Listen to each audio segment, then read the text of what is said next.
Why? Why have I received a letter from my late mother-in-law?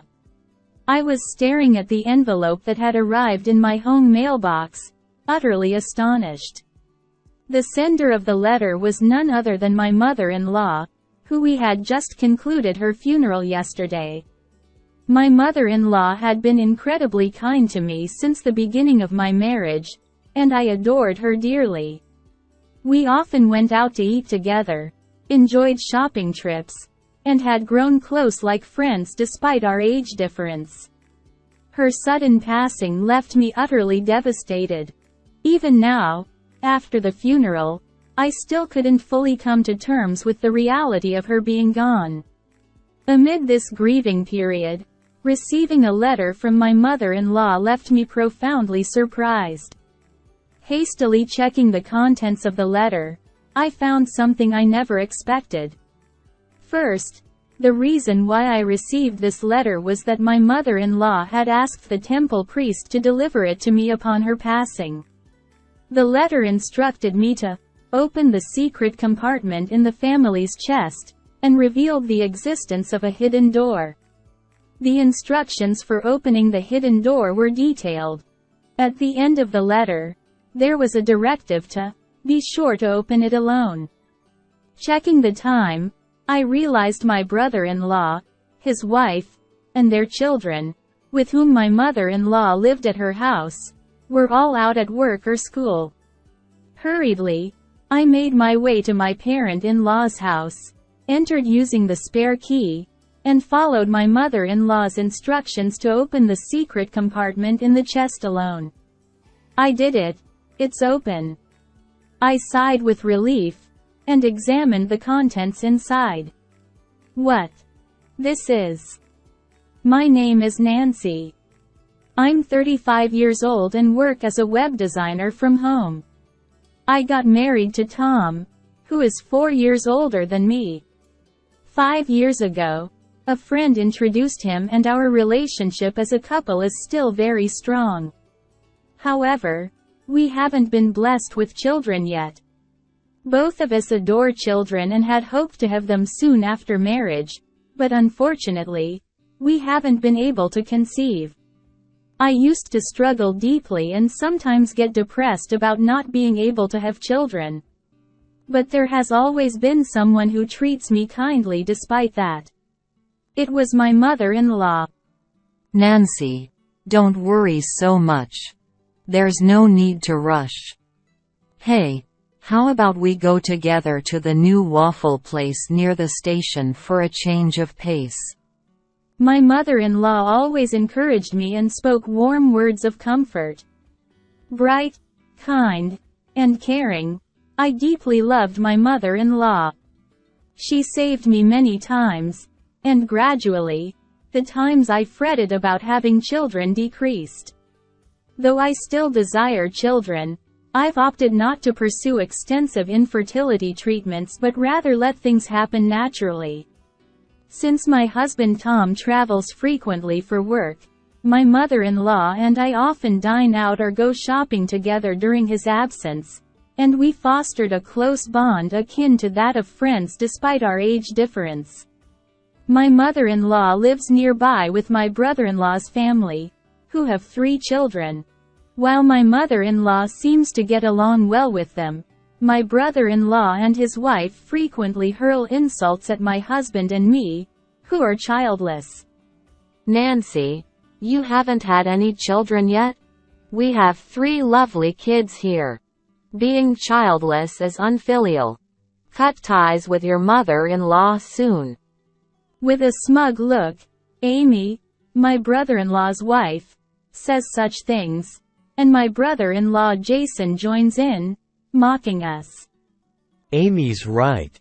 Well, Tom has never been impressive anyway. Even if you had kids, they wouldn't amount to much. Initially, my husband and I would retort against such despicable remarks from my brother-in-law's family. However, since they never listened, we gradually stopped engaging with them and tried to avoid them as much as possible. My brother-in-law and his wife treat my husband and me with such a disrespectful attitude, but they act unnaturally nice in front of my mother-in-law. Consequently, my mother-in-law doesn't know their true nature. We didn't say anything to her about my brother-in-law and his wife's behavior because we didn't want to cause her any unnecessary worry. One holiday, my husband, my mother-in-law, and I planned to go out for a meal together. When the appointed time arrived, we headed to my parents-in-law's house. However, unlike usual, my mother-in-law wasn't waiting outside the door earlier than the appointed time. Is she not done getting ready yet? I wondered aloud. It's unusual. Well, she should be coming out soon. My husband replied. Neither my husband nor I thought much of it and waited for my mother-in-law to appear.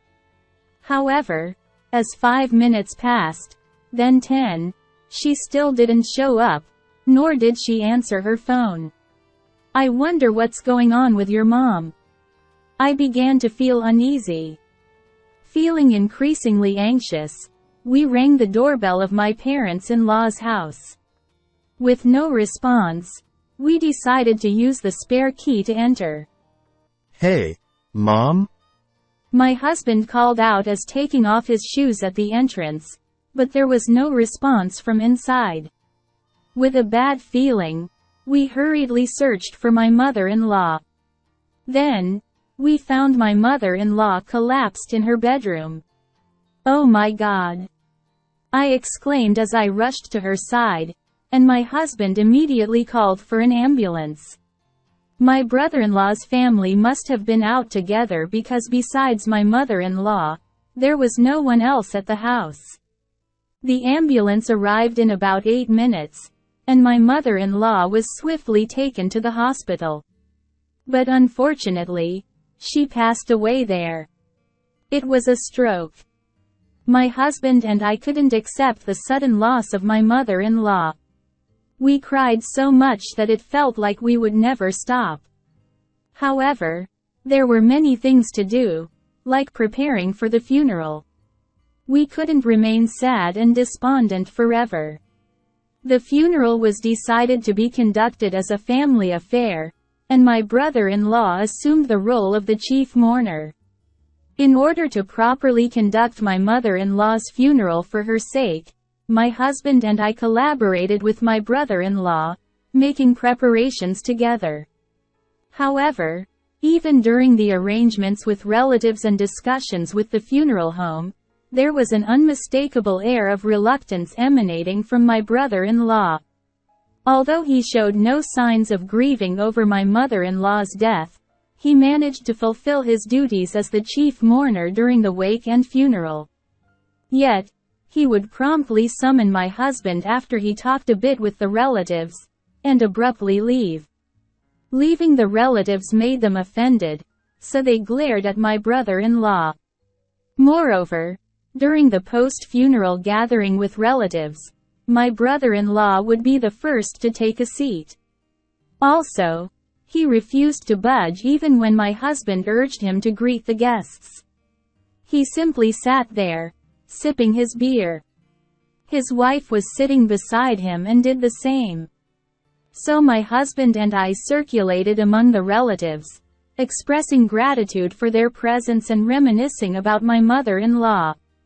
Perhaps seeing their parents merely eating and drinking set the tone, as my brother-in-law's 3 children immersed themselves in playing games.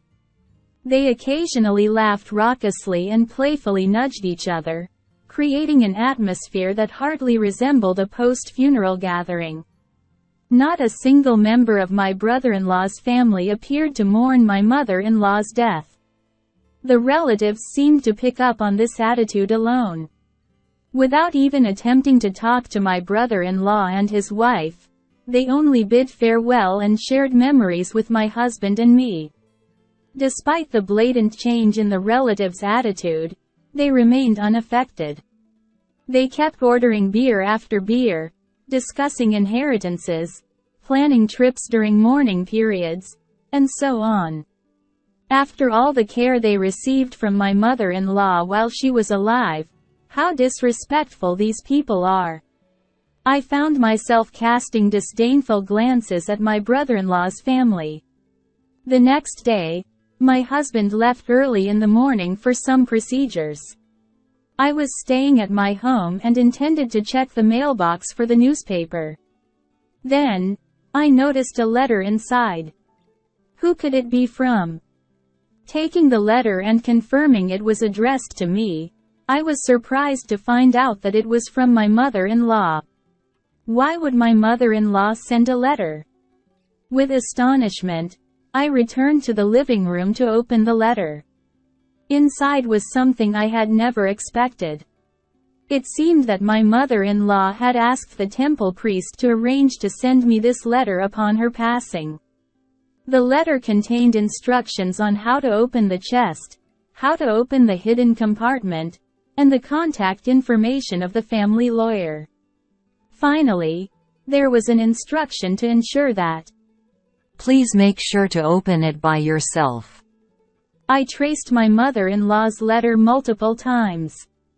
Despite her slender frame, her handwriting was bold and strong. I took a deep breath quietly, feeling the powerful strokes of her handwriting, which truly reflected her way of life. Glancing at the clock hanging on the wall. It's 9:30. There should be no one in my parents-in-law's house now. With that muttered to myself, I hurriedly prepared to head to the family home. The children would likely be at school by now, and my brother-in-law and his wife should have left early this morning. According to the social media post by my brother-in-law's wife I saw this morning, they were planning an outing together. Also, they had their children go to school despite it being the day right after our grandmother's funeral. They seemed eager to enjoy their day off using bereavement leave. If that post was true, there should be nobody at the family home. I realized if I didn't go now, I might not get another chance. When I opened the front door of my parents-in-law's house with the spare key, I entered slowly. It's so sad that my mother-in-law, who always greeted me with a smile, isn't here. I held my aching chest and entered her room. The chest, said to be my mother-in-law's trousseau, is quite old. However, whether my mother-in-law occasionally tended to it or not, the chest opened smoothly. Then, just as the letter indicated, I reached for the hidden door at the back of the chest drawer. Thank goodness, it's open. I breathed a sigh of relief as I was able to open it safely. Then, I checked what was inside. There was another document, along with what was written in the letter. What is this? I stared at the documents and felt my mother-in-law's love, tears threatening to spill. I felt like staying there and crying, but I had to leave my parents-in-law's house as soon as possible. It wouldn't be good if someone came back and saw me. After all, the letter from my mother-in-law instructed, make sure to do it alone. After I returned home with all the documents, I contacted the family lawyer mentioned in the letter to inform them of my mother-in-law's passing. Then, as I was about to reach out to my husband and my brother-in-law's family to see if we could all gather this weekend, I received an email. It was from my sister-in-law. The email conveyed a sense of urgency, urging us to gather at my parents-in-law's house this weekend for some important news. What could my sister-in-law possibly want to discuss? I couldn't shake off a feeling of unease. Despite my doubts, declining seemed odd, so I decided to accept my sister-in-law's proposal. Over the weekend, I visited my parents-in-law's house with my husband and nervously participated in the discussion. My brother-in-law and his wife wore smug, unpleasant smiles, and their 3 children were nowhere to be seen. They must have been taken somewhere else. As soon as my husband and I took our seats, they presented a document. This is the will left by my mother-in-law. My sister-in-law declared loudly. The signature on the will was indeed my mother-in-law's, and the content stated that all assets would be inherited by my brother-in-law and his wife. See, it's written here that we can inherit everything. So, unfortunately, you won't be able to get any inheritance. Too bad, huh? My brother-in-law laughed uproariously, his face contorted with ugliness. While my husband looked bewildered, I stood up silently and secretly brought back the lawyer who had been waiting outside. Who is this? My brother-in-law and his wife sounded puzzled at the sudden appearance of the lawyer. My husband, unaware that the lawyer had been waiting outside, was also surprised. This person is the lawyer whom my mother-in-law was close to during her lifetime. I explained succinctly, and gradually my brother-in-law and his wife's vacant expressions turned into anger. A lawyer? Why did you bring such a person here? It's a part of my mother-in-law's instructions. She wanted the lawyer to mediate so that the estate division agreement could be smoothly drafted. My brother-in-law and his wife loudly proclaimed that they didn't need a lawyer. My brother-in-law slammed the desk again and pointed at my mother-in-law's will with his chin. My mother left a will. With this, we don't need a lawyer. At those words, the lawyer quietly raised his hand. Is there any doubt that your mother wrote the entire content herself? In response to the question, my brother-in-law raised his voice. That's obvious. The lawyer looked troubled and shook his head vigorously.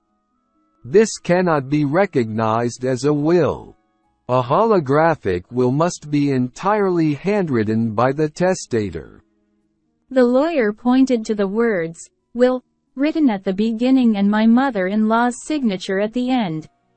The handwriting looked familiar, but everything else seemed printed, probably from a computer. The living room, which had been so noisy, fell silent. My brother-in-law reached out to the will in front of him, but no matter what he did, the content remained unchanged. It was just neatly printed in Gothic font. Huh? Suddenly, my husband pointed at my brother-in-law. Why is the back of the paper so clean? I squinted at my husband's words, and indeed, there was something odd about the will. The handwriting in the signature section is different from the rest. Could this be a forged will? My brother-in-law and his wife trembled at the lawyer's observation. What are you talking about? We wouldn't do such a thing. Why are you so tense? If it's forged, what will you say? The lawyer interjected. Forgery of a will constitutes the crime of forging a private document. Upon hearing this, my brother-in-law and his wife turned pale.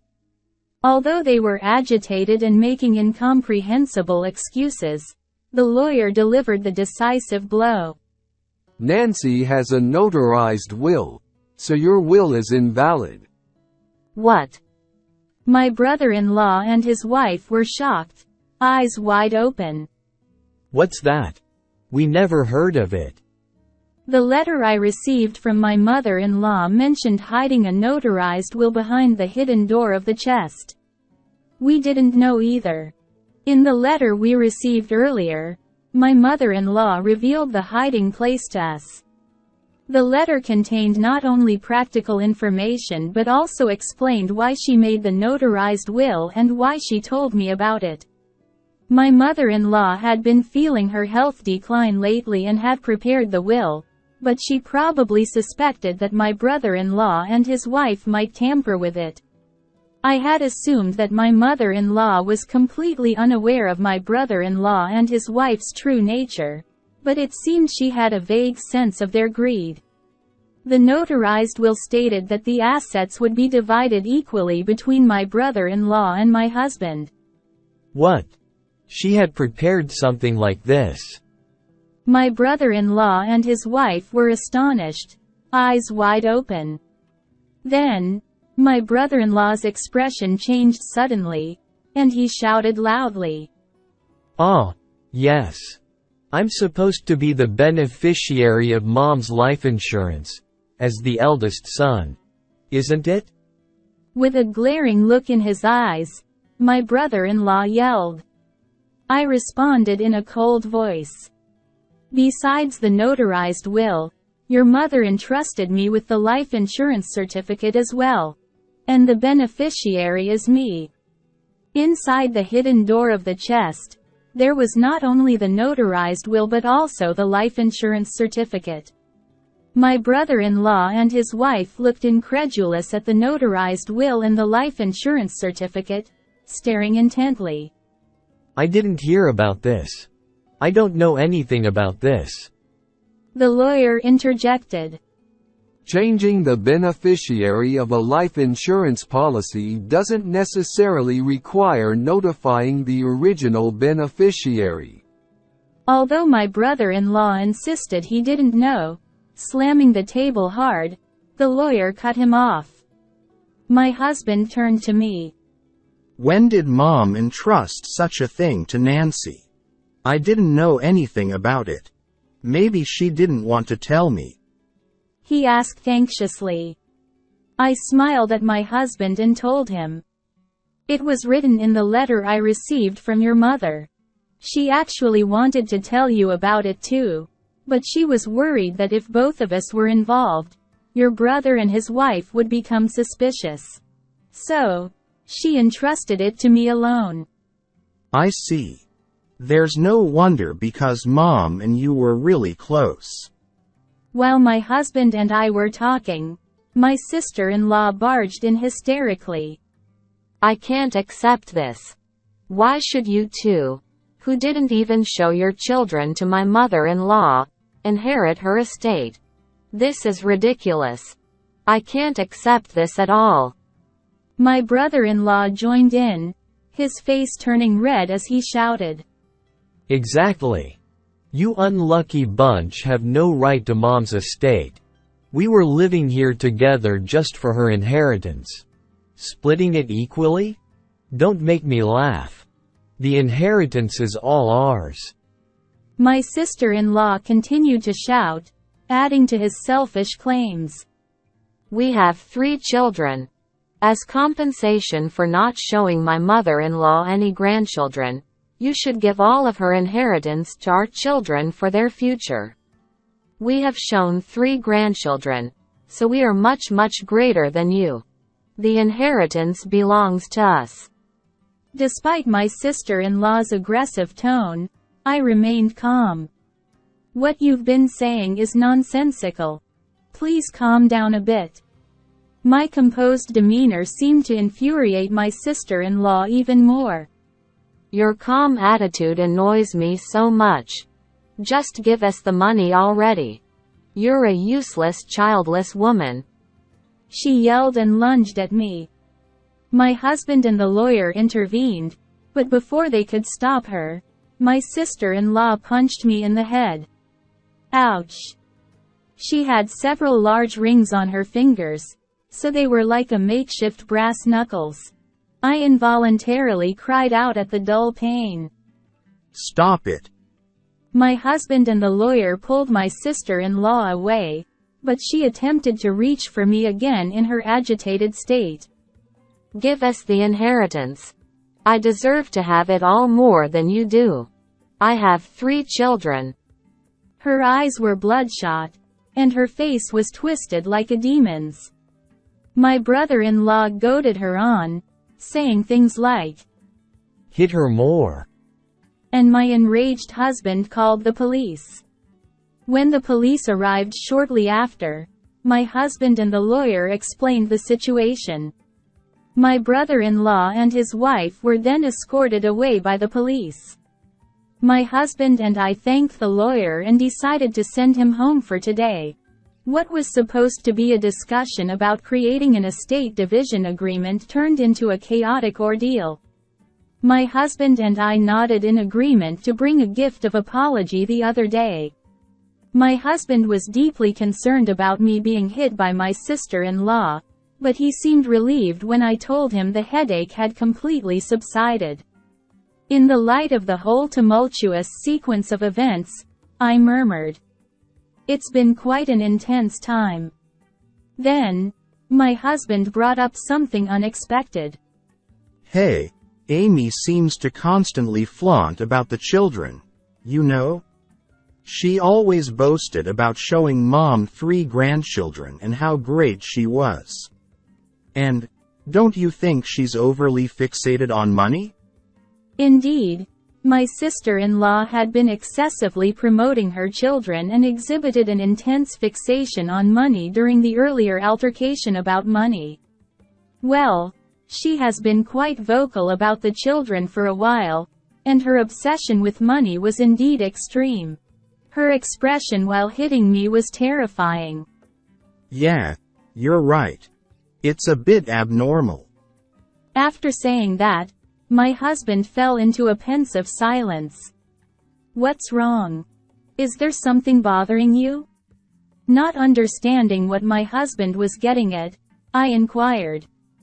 Well, there's something bothering me, and I'm considering suggesting it to my brother. I think it might be a good idea to have DNA tests done for their 3 children. My husband's response surprised me. What? DNA tests? Yeah, and I'm also thinking about proposing a background check on Amy. Something doesn't sit right with me. It's just a gut feeling. While I honestly thought it might be unnecessary, my husband's intuition had been accurate in the past. Okay. If that's what Tom suggests, let's propose it to your brother. Later on, when my husband told my brother-in-law about the matter, it seemed my brother-in-law ridiculed and yelled at him extensively. Just because you don't have kids yourselves, don't doubt ours. That's what my brother-in-law shouted, but before parting ways, he apparently insisted on taking materials about DNA testing from my husband. Perhaps my brother-in-law had some thoughts about it as well. The first revelation came from the DNA testing between my brother-in-law and his children. It turned out that 2 out of 3 of his children didn't share his blood. Oh, I was a bit suspicious of the youngest because their face doesn't resemble either of us much, but I didn't expect the middle one to. My husband was speechless. Whether from this revelation or not, my brother-in-law thoroughly investigated his wife's background. The results were damning. It appeared that my sister-in-law had relationships with multiple men even before marrying my brother-in-law. Moreover, recently, her affairs were exposed to the wives of her lovers, who were now demanding compensation. As my sister-in-law spent more time at home than my brother-in-law did, she meticulously hid any notices like registered letters. Looking at the details, the total amount of compensation was far beyond what my sister-in-law earned or had in savings. In the end, my sister-in-law was hell-bent on seizing my mother-in-law's inheritance for herself at any cost. It was the natural progression of events, but my brother-in-law and sister-in-law ended up in a violent brawl, throwing things and exchanging blows until blood was shed. Unable to bear the noise, neighbors called the police, and both of them were taken into custody by the arriving officers. Already facing charges for forging our mother-in-law's will, they now faced additional charges of assault. Upon further investigation by the police, it emerged that they had committed theft and harassed wealthy individuals, among other offenses. Eventually, my brother-in-law and his wife ended up behind bars. As for the future of the 3 children left behind, my husband and I were deeply troubled. Since my mother-in-law's passing, We were the closest relatives to them. We considered taking them in, but after much deliberation, we decided against it. The children had been thoroughly indoctrinated by my brother-in-law and his wife to the point where they casually referred to my husband and me as "You are childless incompetents." the eldest, at 14, should be old enough to discern right from wrong, and the youngest, at 7, should have some understanding of acceptable behavior. Yet, every time they saw us, they smirked and spewed insults.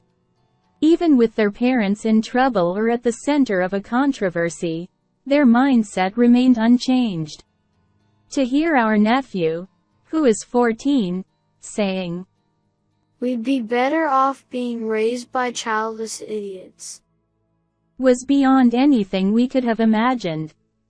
Being subjected to such words, we couldn't summon any love for the children or any hope of raising them to be decent individuals. Ultimately, we reached out to my sister-in-law's parents and decided to sever ties with the children from then on. It seems the children themselves understood our resolve, as our nephew remarked, "I'd rather live in Grandma's old shack than with the brainless childless couple." With that words, we felt that it was the best way for them. For the record, we have not disclosed to the children the fact that the younger two are not biologically related to my brother-in-law. Whether we reveal the truth or not, we leave it to my brother-in-law and his wife's relatives to decide. My husband and I decided to move to a distant place, using the inheritance left by my mother-in-law as our financial source, and start anew.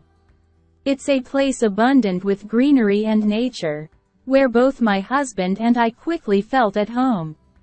There's a charming waffle shop near our house, and every time we pass by it, we reminisce about my mother-in-law, wishing she could have gone there with us. Soon after the move, I was blessed with the child I had longed for. When the pregnancy test showed a positive result, I couldn't help but scream with surprise and happiness. Later, when I visited the obstetrician, the doctor confirmed without a doubt that I was pregnant. Both my husband and I shed tears of joy as we embraced each other. How much my mother-in-law would have rejoiced if she were still alive. Additionally, the entrepreneurial plan I had secretly been preparing for is progressing smoothly. Both my husband and I are working hard for the child on the way, enjoying fulfilling days full of happiness.